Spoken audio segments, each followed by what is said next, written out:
So the theme of the clinic is basically I want to talk about the backhand side of fighting, the three biggest parts of the game, and the theme of the whole thing is going to be to simplify everything.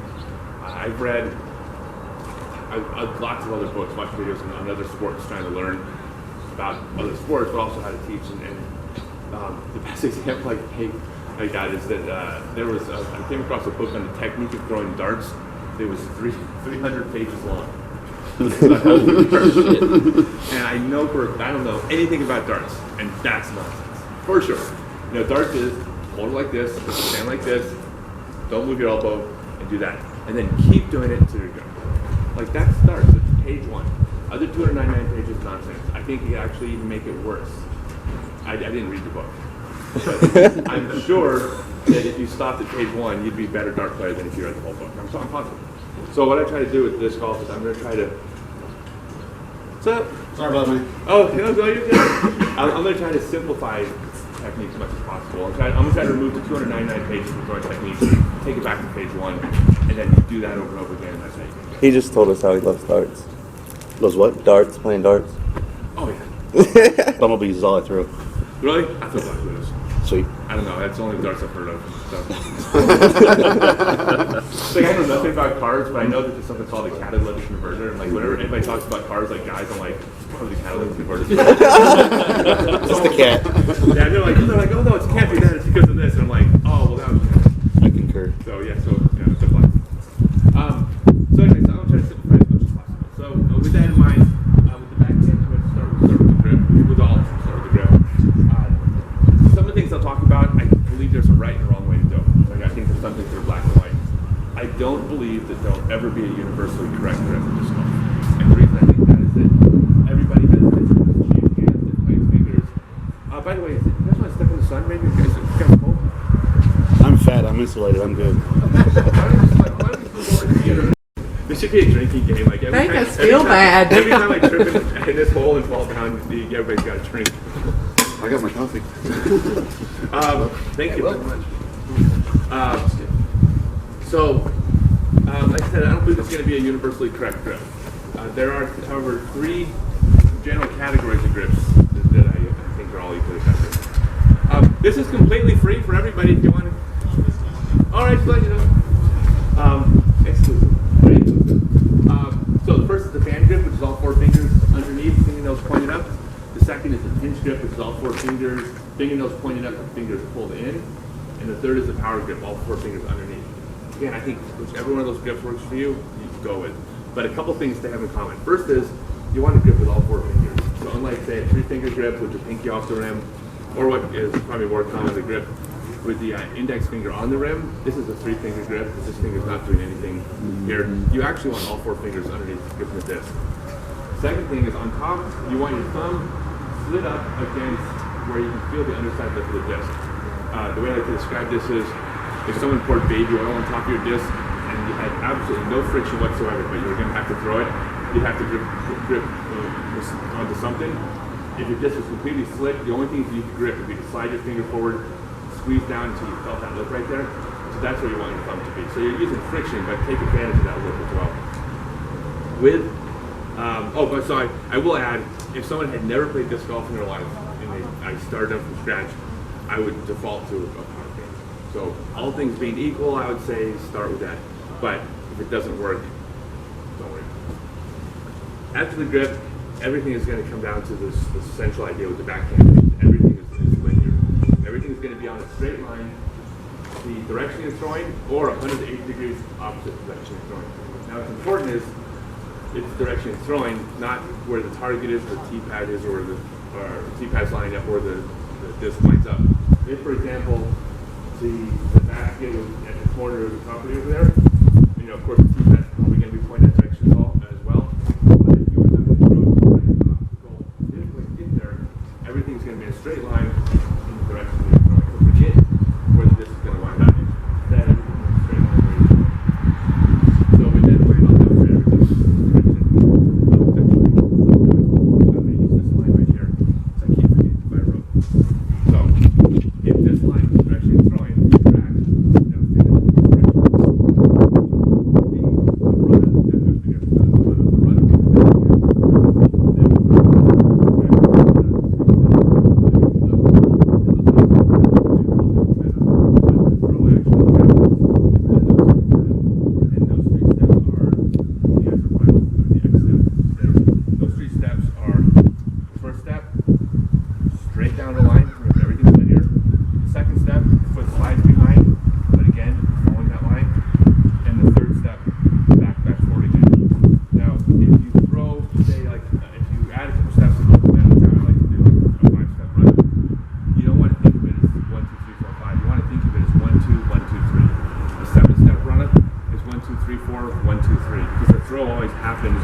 on those 3 steps. So only thing we'll talk about is the throw, which is 1, 2, 3. With those 3 steps, the disc is going to have 3-step motions as well. It's going to correspond with those 3 steps. And this is what I call the slingshot technique. I think of taking a slingshot, hold it in front of you, pull it back, 80 degrees opposite direction where you're shooting in a straight line, and then you can shoot back in a straight line up to the starting point where you go already. This is going to basically mimic the projectile in a slingshot. So the first step is to handle the slingshot. Step on that line, set the disc in front of you at the point of release. Now it's also important at this point to set the angle of release. It's the dumbest expression, but that infomercials, set it and forget it. Well, that's right, set it and forget it. If you're throwing with a hyzer angle, you don't want to start off flat and at some point have to figure out when to get that angle on. It's much easier to start at the point of release, like a handle the slingshot at the angle of release, and once it's there, it's going to stay there. The second step is the X step, and that's the drawing back of the slingshot. So as you step back, you want to take the disc and you want to pull it back in a straight line, 180 degrees opposite from where you're throwing. So if everything's down this line, you want to pull it back in a straight line. Now this is where and why the linear thing becomes so important. As you begin to pull the disc back, this is where you take your eyes off the target. And once you take your eyes off the target, you're never going to find the target again. So you're looking where you're throwing, but as soon as you look back, you're never going to see it again. The only possible way you can consistently aim is to have everything along this line. Now it's a silly analogy, but it's with a game of darts, where darts is the ultimate game. It's just pure aiming, and it'd be very obvious that if you know nothing about darts, that doing this would be wrong.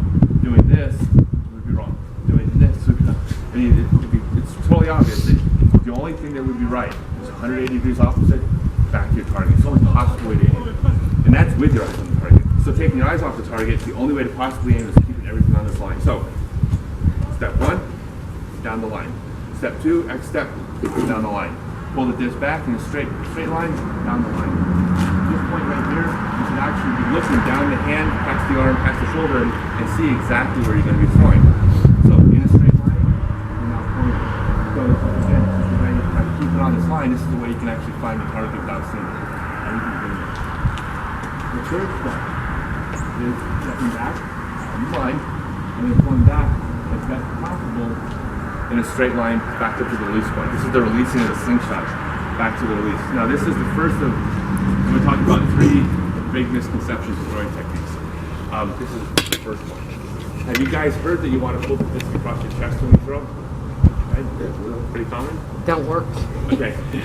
I go under. Doesn't work for girls. No. It doesn't work for me because of my massive pectoral muscles. I've never had it. But pulling across your chest is, I don't want to say it's completely wrong. Pulling across your chest is a real beginner technique, and it's something that you should abandon pretty quickly after starting. The idea behind it makes sense. The idea is learn how to do one thing consistently, learn how to repeat that one thing, and then get a disc that goes left, disc that goes right, one that goes far, one that goes short, to do the different shots. It's kind of analogous to ball golf. Learn a correct swing, and then just repeat that swing, club up or club down, depending on how far you are. It's a basic idea, it doesn't apply to disc golf completely. And the reason why is because if you took every disc in your bag and you drew the flight path that they would fly just pulled across your chest, you would have a finite number of flight paths. If you had 7 drivers and 3 mid-range, you would have 10 different paths that your disc would fly pulled across your chest. Well, I mean more because you throw it harder, softer, but it's still a finite number of trajectories.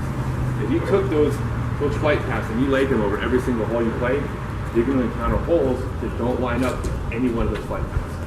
So you can't limit yourself to what happens just pulling it flat. Instead, you want to be able to throw your disc at every single angle, and you want to throw discs to do different things as well. And by doing that, you're going to be able to get every single flight you want out of the disc. So instead of pulling it across your chest, just think about pulling it in a straight line. If you pull it in a straight line, it doesn't matter where it crosses your body. So forget the chest now. If you're throwing a low downhill skip shot, a straight line might be there. A big turnover shot might be up here. So forget the chest, just pull it in a straight line, and that's right. After the release, you want to, with most throws, the majority of throws, you want the nose to be flat on the throw. And the only way to do that is, well, there's two things. The first is to pull it in a straight line to make it flat. And the second thing is to follow through on the exact same plane that you're throwing. So if you're throwing straight across here, you follow through, you just continue straight along that plane. If you're throwing hyzer shot and you release, your hand can just continue right along that plane. Now the final thing is what to do with your wrist. I've decided to shorten my wrist explanation because I think I spent too much time on it. So I'm just going to limit it to, you want to keep your wrist straight. Don't use your wrist like a hinge with it bent. You do this. Instead, just keep it straight. Now, it won't stay straight, but if you're trying to keep it straight, as you accelerate, it'll bend, not like a hinge, but like a spring. It'll bend, you're trying to keep it straight, and then it'll snap back into place again and throw.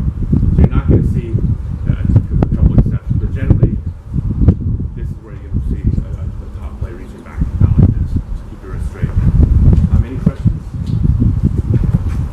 So you said coming down low for the hyzer, is that what you were saying? No, just don't worry about whether it's high or low. Just think about pulling it in a straight line.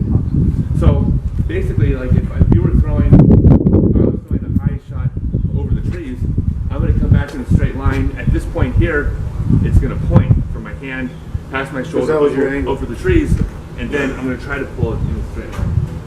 So, and by the way, I keep saying try to pull. And if you watch the video, nothing is perfectly straight. We have joints, right? The disc doesn't go perfectly straight. We can't run it perfectly straight because if we did, we would hit our foot. So you kind of have to fudge a little bit. So it's not a matter of what actually happens, but it's what you're trying to do. You're trying to keep everything as straight as possible, and that's the goal. By trying to keep it straight, And that was 3 steps, but when would you do more steps than that? I mean, how far? Yeah, I like to add a couple more steps to build momentum, but those steps are, if I like to say a 5-step run. The first 2 are just forward, and then it's the 1, 2, 3.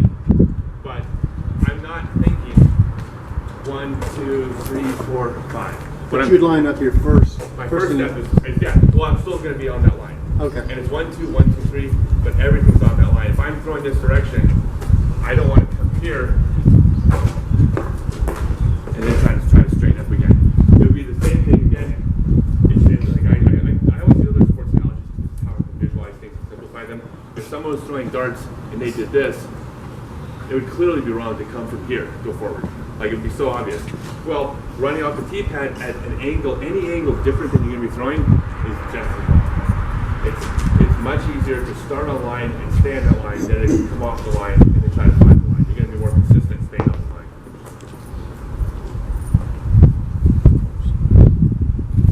line. Scott, I've seen a lot of pros exaggerate the plant step off of the line. Okay. Like, 1, 2, and then 3, and count.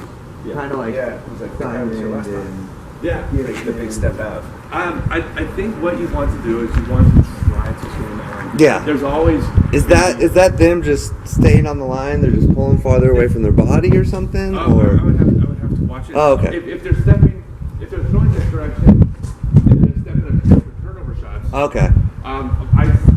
My suspicion is if they were throwing a hyzer shot, they're not going to step out. Yeah, I got you. So, but if they're doing this and then having a turn at the end, I would still, if I was their coach, and again, these are very good. No, players, absolutely. Yeah. I would say, why is that last step here? You should start the whole way there. His explanation, the one that we saw here, was that for torque.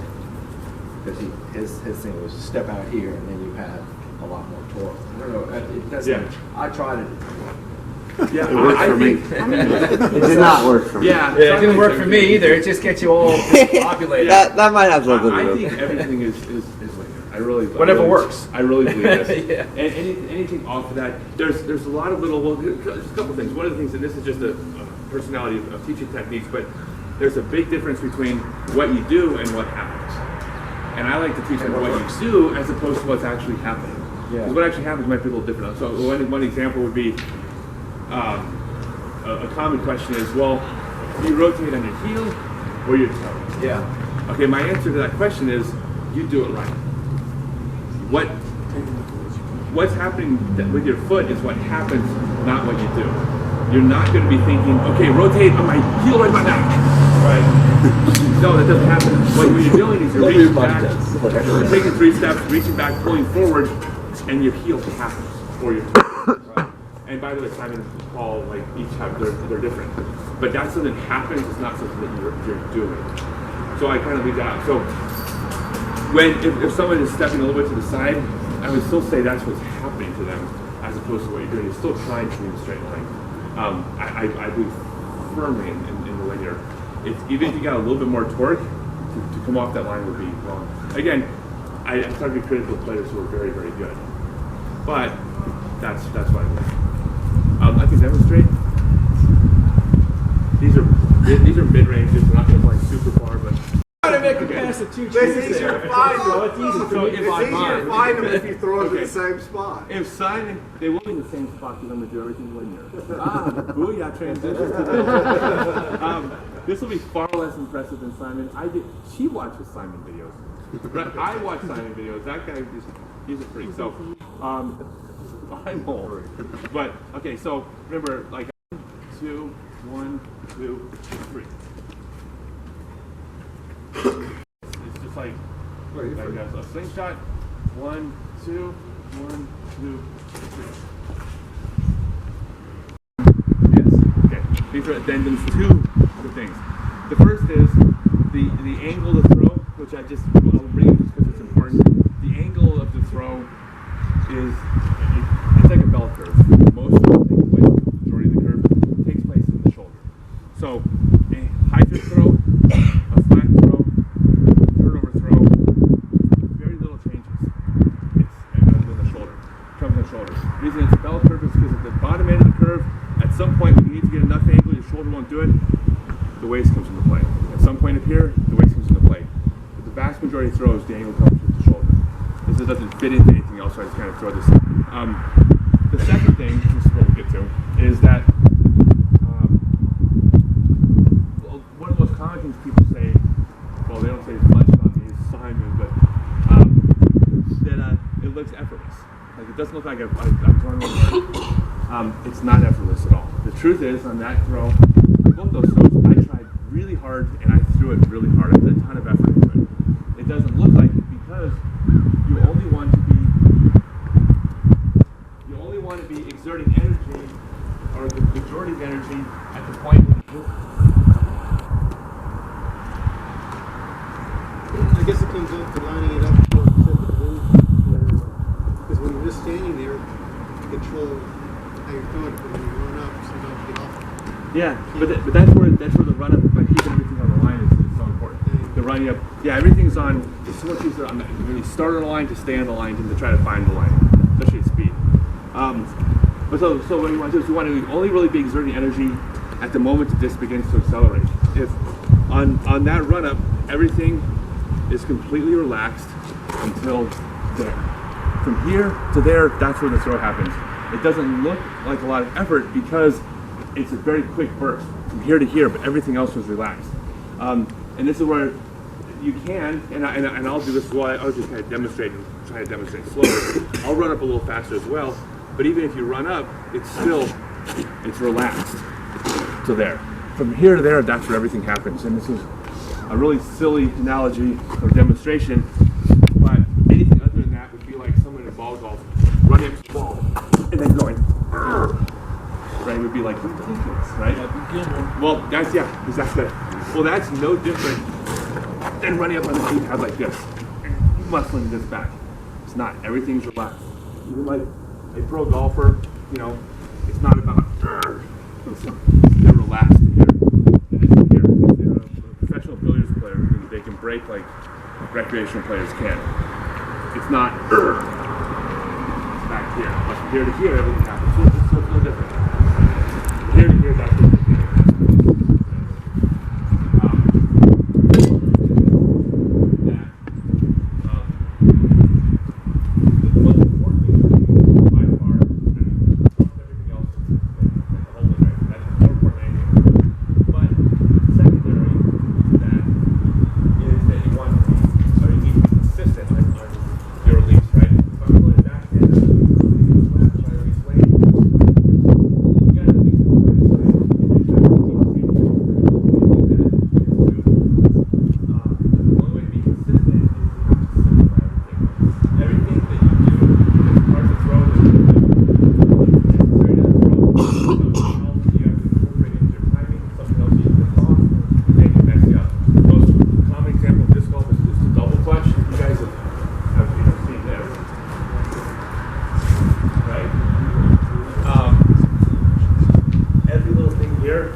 they're good in spite of the fact that they do that. They're so talented, so athletic, and they practice so much that they do this pretty consistently to the point where they're still really good. But it doesn't mean it's not still fun. Everything is not part of the throw, but for example, if you normally double clutch at 14 inches, but this time you double clutch at 15 inches, well, you'll get back later, you'll come across later, it will affect the throw.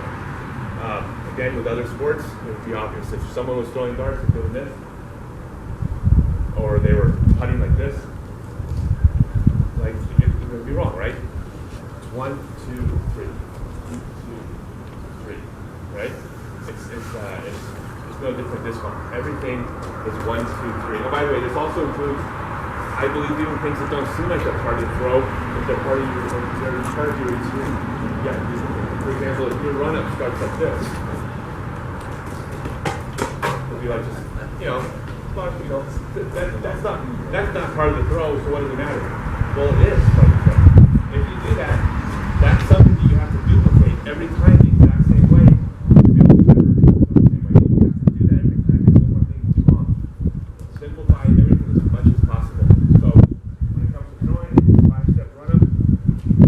For instance, here, it's 1, 2, 1, 2, 3, and nothing else.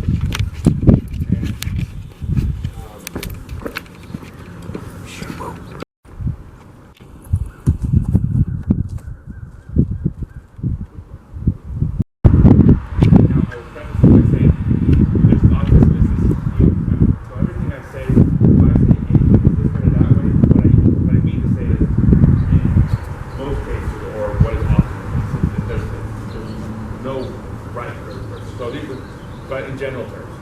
So the tricky thing about autism is that, to me, one of the things that it affects the brain. Because it affects the brain, two issues that kind of make it unique. The first is autism dramatically affects personality. Because it affects the brain, certain parts of the brain fire in ways that are different, or sometimes not at all, from the rest of us. And that affects the personality. One of the most common things is people with autism don't pick up on social cues. So, for example, if I'm talking to you and I say something that offends you, just by the look on your face, I realize I've offended you, I apologize, I don't say the same thing to you next time, right? This is how we learn to interact socially. We all people with autism generally don't have the ability to do this. They're not rude or disrespectful. It's not that they don't understand the words being spoken to them. They actually don't have a specific part of the brain that picks up on facial expressions. They don't understand words, right? That part of the brain is fired. But that affects personalities in ways that can be annoying or disrespectful. Another common thing is going on, not a common thing to walk up to is in front of someone and back off to the rest of you.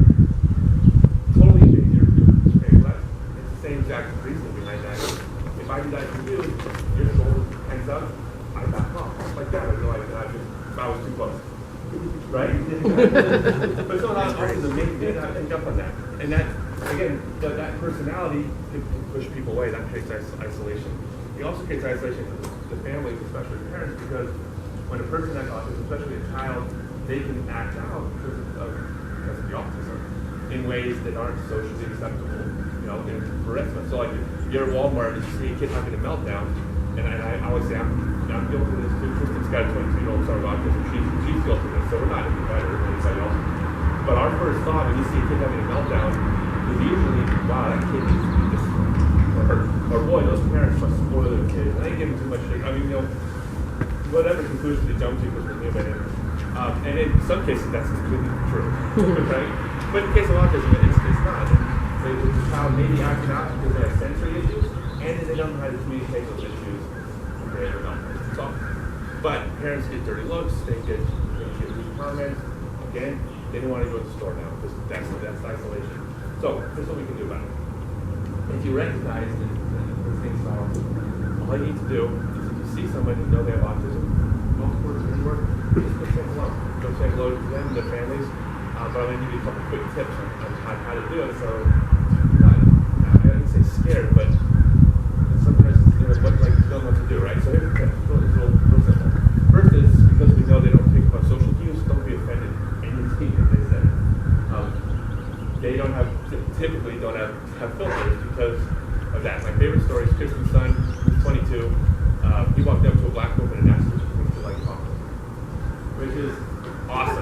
Shoot you, baby! Yeah, exactly. And she laughed. She thought it was really cute. But this is the idea that, you know, the conclusion that he was raised is for making it snow is adopted, right? So just don't worry about anything to say. The second thing is, these have usually just be very literal. In many cases, they can understand it perfectly well in very little. If someone, your son, is up in my face, if I say, don't smash it, you're too close to me, you're invading my space, please step back. I'm sorry, but I have to be literal. I can't, it's not going to pick up on this, right? It needs to speak them.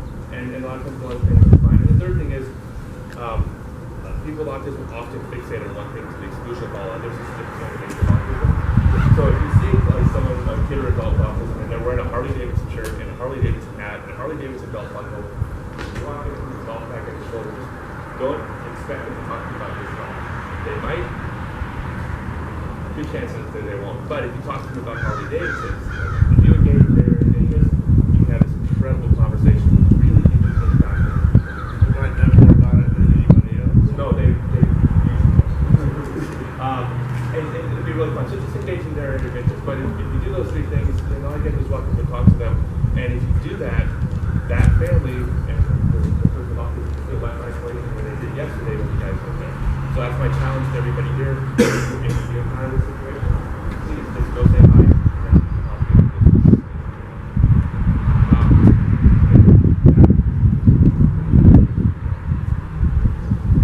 You guys still Sidearm? Okay, so I use the same clinics that you don't well, I used to say you have to have a sidearm. Then I used to say, well, you don't have to. I think you have to have a sidearm. Period. Oh, by the way, if you only have a sidearm, you have to have a backhand. The reason why is because, as most of us know, if you throw it to this backhand, in your right hand, then making it go left is fairly routine, right? If an overswing will just turn left, or this goes out of spin and face back left, holes that turn left are called right, right? It's a natural shot. Turnover shots are really super hard. Turn it too much, it rolls, turn it not enough, it fades out. If there's any headwind, turnover shots are well, with the sidearm, to reversing the spin of the disc, if you have a sidearm, all of a sudden, all of those right turn holes become the natural shot. And if you can throw the easiest shot in every hole, huge advantage over the competition if they don't. And if anybody wants to compete at the highest level, especially these days, I mean, everybody at the top of the game has both shots.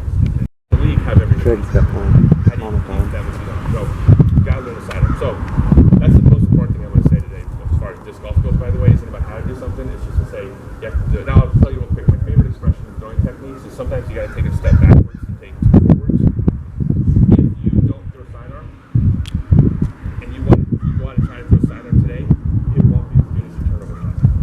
You have to commit to throwing a sidearm, commit to being worse. This is the step backwards. Commit to throwing the sidearm shots in the right turn holes. Be worse. Take that step backwards. I promise you, 100% guaranteed, the sidearm will catch up to the turnover shot in a few weeks or a few months, and then it'll pass it, and you'll be a better player. Guaranteed. But you gotta go backwards first. So with that in mind, first is the grip. Again, I don't think this is the universal correct grip. There's three basic grips. There's the index. There's the index finger on the rim, the middle finger on the rim, the index finger on top of that, and there's the middle finger on the rim with the index finger bent. Again, I think whichever one of these grips works for you. If that's what fits your hand, go for it. What's important is you don't. One finger just isn't going to be as strong as two fingers when pushing the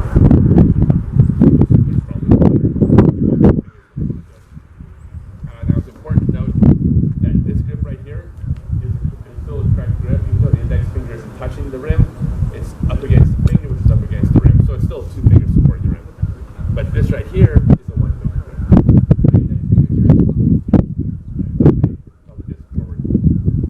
This grip right here, also.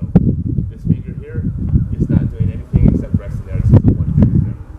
One finger supporting the disc. Thumb, same thing. Take it, slide it forward, exact same way, up to the lip of the disc. And when you get up to the lip of the disc, that's where you're going to put it. The other two fingers are irrelevant.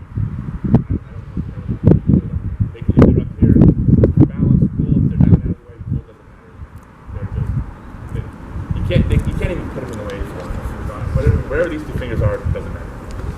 The run up on the sidearm, I'll demonstrate. It's going to seem silly, but it'll make sense. The run up on the sidearm is this. The reason I demonstrate that is because this is the second biggest misconception, or second misconception of throwing technique. Probably the least important of the three, but it's still a misconception, is the idea that you want to turn 90 degrees from the target on the sidearm. The target's over there, so you're going to turn 90 degrees here. It's wrong. The way I like to think of it is a shortstop in baseball. You won't see him pick up the ball and throw to first base across the body like this, right? But you don't want to start sideways. This is where I think of a pitcher in baseball. Pitcher in baseball usually starts sideways if the situation dictates. Right? Man on base. No man on base, they can start any way they want to, free reign. They're going to start forward. They're going to rotate and come back, but they're starting forward. So think of a pitcher in baseball. They've been doing this a lot longer than us. Start forward. You're going to rotate, which I'll get to, and then come back forward. So, 3 steps. Okay, 1, 2, 3. First step is the opposite foot, discount in front of you. Again, set the angle of release. Or start at the point of release and then set the angle of release. Set it, forget it. The second step is drawing the disc back. I don't know how to quantify why, but I know the slingshot technique is wrong. The body just doesn't bend that way. There's 2 ways to draw the disc back. The first is this is what I like to do, which is take the disc and then swing down like this. But I can't find anything wrong coming over the top like this. So I think whichever one of those is going to work. Either way, you're rotating back to this starting point. So come down, it's fine. Come over the top, it's fine. Either one's fine. Draw the disc back. During the drawback, this is where you're going to rotate your hips. Remember, like baseball pitcher doesn't stay forward, they're going to turn sideways and come back. Well, the same thing. So you're going to be facing forward. I'm sorry, but you want to think about using your hips like a spring and not like a hinge. Just like with the wrist analogy with the backhand. If you started sideways, that's a hinge. Instead, you're facing forward. Even though you're facing forward, when you draw the disc back, that's where you're going to rotate. But because it's like a spring and you're trying to face forward, they're being pulled out of alignment from forward, and you're going to snap right back forward. So think about your hips being used like a spring. Now, from this point here, there's only one thing you're going to focus on for the rest of the throw, and that is putting spin on the disc. The thing about this is that the faster they fly, the more spin they need relative to how fast they're going. If I throw from me to you, it doesn't take a whole lot of spin. The faster it goes, the more spin it needs. And the way to tell if it has enough spin is just by watching it fly. If the disc flies through most of its flight like this, it doesn't have enough spin. Actually, then it'll turn over. It doesn't have enough spin. Gyroscopically, the faster the disc is spinning, the quicker it'll stop doing this, and it'll stop off. So the way you can tell if the disc has enough spin is just by watching it fly. Don't worry about the first 50 feet out of your hand or even 100 feet. It might wobble a little bit, but it should very quickly stop wobbling and fly if it has enough spin. Now, I didn't mention spin at all with the backhand because every single person here spins the disc enough with the backhand. That's why this is frisbee. That's because when you do this, the disc spins, don't have to worry about spin. Spin happens. Sidearm doesn't. This is why when you're new to throwing sidearms, almost universally, if you're new to throwing sidearm, you throw it, does this, right? It doesn't have enough spin. So the whole trick is to put enough spin in the disc. How significant the difference is. I'm going to throw both of these basically the same way. So I'm going to throw them flat at the same speed. These are both AK-47. The first one's not going to have enough spin. The second one's going to have enough spin. And this is how dramatic the difference is. So the first one without enough spin.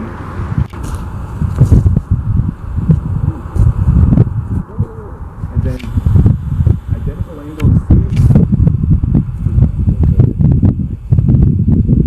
That's how much. That's like how big it is. I spent 5 minutes talking about the exact same thing, but that's how important it is. Everything's about spinning the disc. So, 3 things you're going to do to spin the disc. The first is you're going to use your wrist like a hinge and not like a spring. And just so it's not confusing, everything is a spring, and the one exception is the sidearm. That's the hinge. You want to cock your wrist back. That's because this motion right here is one of the things you're going to do to spin the disc. Here to here is going to put spin in the disc. The second thing you're going to do is on your last step, is you're always going to want to lead with your elbow. Now this is by far the biggest misconception of throwing techniques. Have you guys heard that you want to keep your elbow close to the body on the sidearm? Yeah. Okay. Yeah. It is absolutely 100% completely wrong. It ain't helping me. I don't like to contradict other pros in certain things. It's for sure, it's wrong. The way I like to look at it, this is the dumbest thing I'm going to do the whole hour, but I always say if dinosaurs played disc golf, T-Rex would have the worst sidearm of every dinosaur, right? I'm Because screwed. it would be like, I never want to see a video of myself doing it. I know it looks ridiculous. And by the way, someone actually pointed out to me like a couple weeks ago, they're like, the T-Rex is the only dinosaur that wasn't on all fours, so it would have the best sidearm. And I'm like, shut up. Those are just facts and Look at those science. hips. I don't care about those things. But if you watch someone else throw their elbow close to their body, it's very easy to see in someone else. If you see your buddy throw, that's it. It's obvious. But it's hard to tell on ourselves. So forget you've ever heard that. On the backswing, your elbow's going to be way out here, nowhere near your body. When you throw, you're going to lead with your elbow. If you throw with a hyzer angle, it might pass close to your body. But if you throw a turnover shot, it's going to be nowhere near your body. And then on the release, it's way out here in front of your body. That almost looks like a pitcher. It is exactly like I mean, a pitcher. they're coming because when you watch a really good pitcher, his elbow's way out. Way out, but yeah, it and his looks back. contorted. Yeah. Same with Sidearm. It's no different. Elbow has to come first because it's like cracking a whip. It goes feet, hips, shoulder, elbow, wrist. They have to go in order. So you're coming back here. Your hips turn, your shoulder turns, your elbow, wrist has to go in order.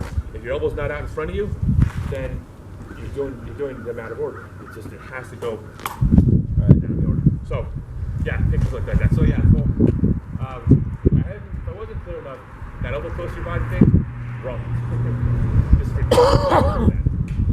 Elbow out first. That's right. Final thing is you want to put spin in the disc is you want to reduce the amount of follow through on your sidearm. Now this is kind of counterintuitive, right? Because if you were throwing a ball as fast as you could, obviously you would follow through. But we're worried about spin relative to speed. By not following through with the sidearm, you're going to reduce the speed a little bit, which ultimately will be a little bit less distance if it's not going as fast. But you're going to reduce the speed, but you'll also be, by not following through, you'll be increasing the spin of the disc at the same time. So the spin to speed ratio is going to be higher. That's what we're going for. It's not just spin, it's spin to speed. Once you get good at putting spin on the disc, you can start adding more follow through because you can put the spin on the other parts of your body. Eventually, you can throw your follow through all the way, no problem. But to start, you want to reduce it. So think of it like snapping a towel. You took a towel and you did this, nothing happens, right? Take a towel and do this, towel speeds up, snaps at the end, right? So think of it like snapping a towel. I can demonstrate. So the four things are forward, cock the wrist, elbow forward, reduce the follow through. And then one,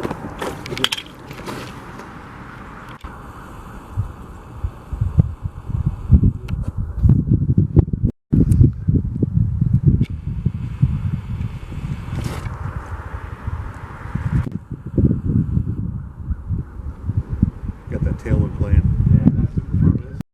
one of my biggest pet peeves is it always bugs me when people that aren't doctors try to give advice on injuries, and you could hurt someone worse. Well, just change this. I'm like, you don't know what you're talking about. I don't know what I'm talking about. So I don't want to give you any specific advice about injuries because I could hurt you worse. But I'll tell you one thing. So the general idea is if it hurts, don't do it. Right? That's not going to need to be a doctor for that. But here's the cool thing. What's often the case is, and I don't know if this is the case with you, but what is often the case is certain angles will hurt. And if you pay attention, you might notice that whenever you throw like this, it hurts, but when you throw like this, it doesn't. Well, don't do that, right? It hurts. But the cool thing about disc golf is, if you can't do that, you can still throw like this with a more overstable disc and mimic that throw. So you can actually do the throw that doesn't hurt and just choose discs to make up for that. So you can kind of get away with it. And you can't do that in other sports. So we can do it in our sport. So you let the disc do the work? Yes. Not the Imagine that. If you're injured, it's just a way of avoiding doing that. Just take care of it. The other thing, and this is not trying to put it off, but if your elbow hurts, for me, if you open up all the way and hyperextend it, that may be it. But that's as far as I want to go with injuries, just because, like I said, I've heard people like do that. They're like, well, just do that, and I'm like, you know, I don't know. I don't want to hurt anybody worse. Any other questions? What time is it? 10 to 11. 10 to 11. Okay, so can we? I want to start doubles. Are you guys playing doubles? Yeah. All right. It doubles is for. I want to talk about putting too, but I want to do is see if we can start the doubles and then see what our time is afterwards. I got to be at JP mostly at 2:30, and I think we'll have time, but just to play it safe. Doubles is for prize. Oh, you guys got the pad? Thank you. It's for prizes. It's for prizes because it's for MVP discs, which are the coolest discs out there, in my opinion. I make my own discs and I throw MVP. And by the way, MVP doesn't pay me anything. You still working on that, or? No, right now I just told him I said we'll talk about it later. I said right now I've won my last. I'm gonna brag for a second, but only because of the MVP disc. The last Masters tournament I played was an 8th tier and I won by 20 strokes. And the last Open division I played was an 8th tier, I won by 12 strokes. And it was all MVP discs. And like I said, I make my discs and I no longer because I'm a much better player with MVP discs. And I'll tell you real quick, the overmolding, the idea is that they distribute more weight on the rim of the disc. It allows the flight to be more consistent. They're actually doing something different. Every disc company makes awesome discs. Like literally, they're all like, is latitude better than dynamic, or is disc craft better? They're awesome. They're all awesome, but they're also very similar. You can only make so many different configurations with polyurethane and a couple additives, and you have PDJ tech standards. Like they're all great. They're all similar.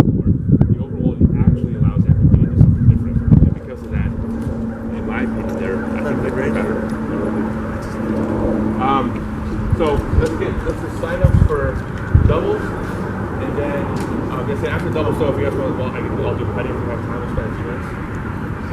It's kind of important. I don't want to leave it out. But, is that all right with you guys? So if that's cool, then thanks for the clinic. Thank you. Thank you. It was super fun. Thank you for coming out. Very much. Bob. Wow. Oh, I know.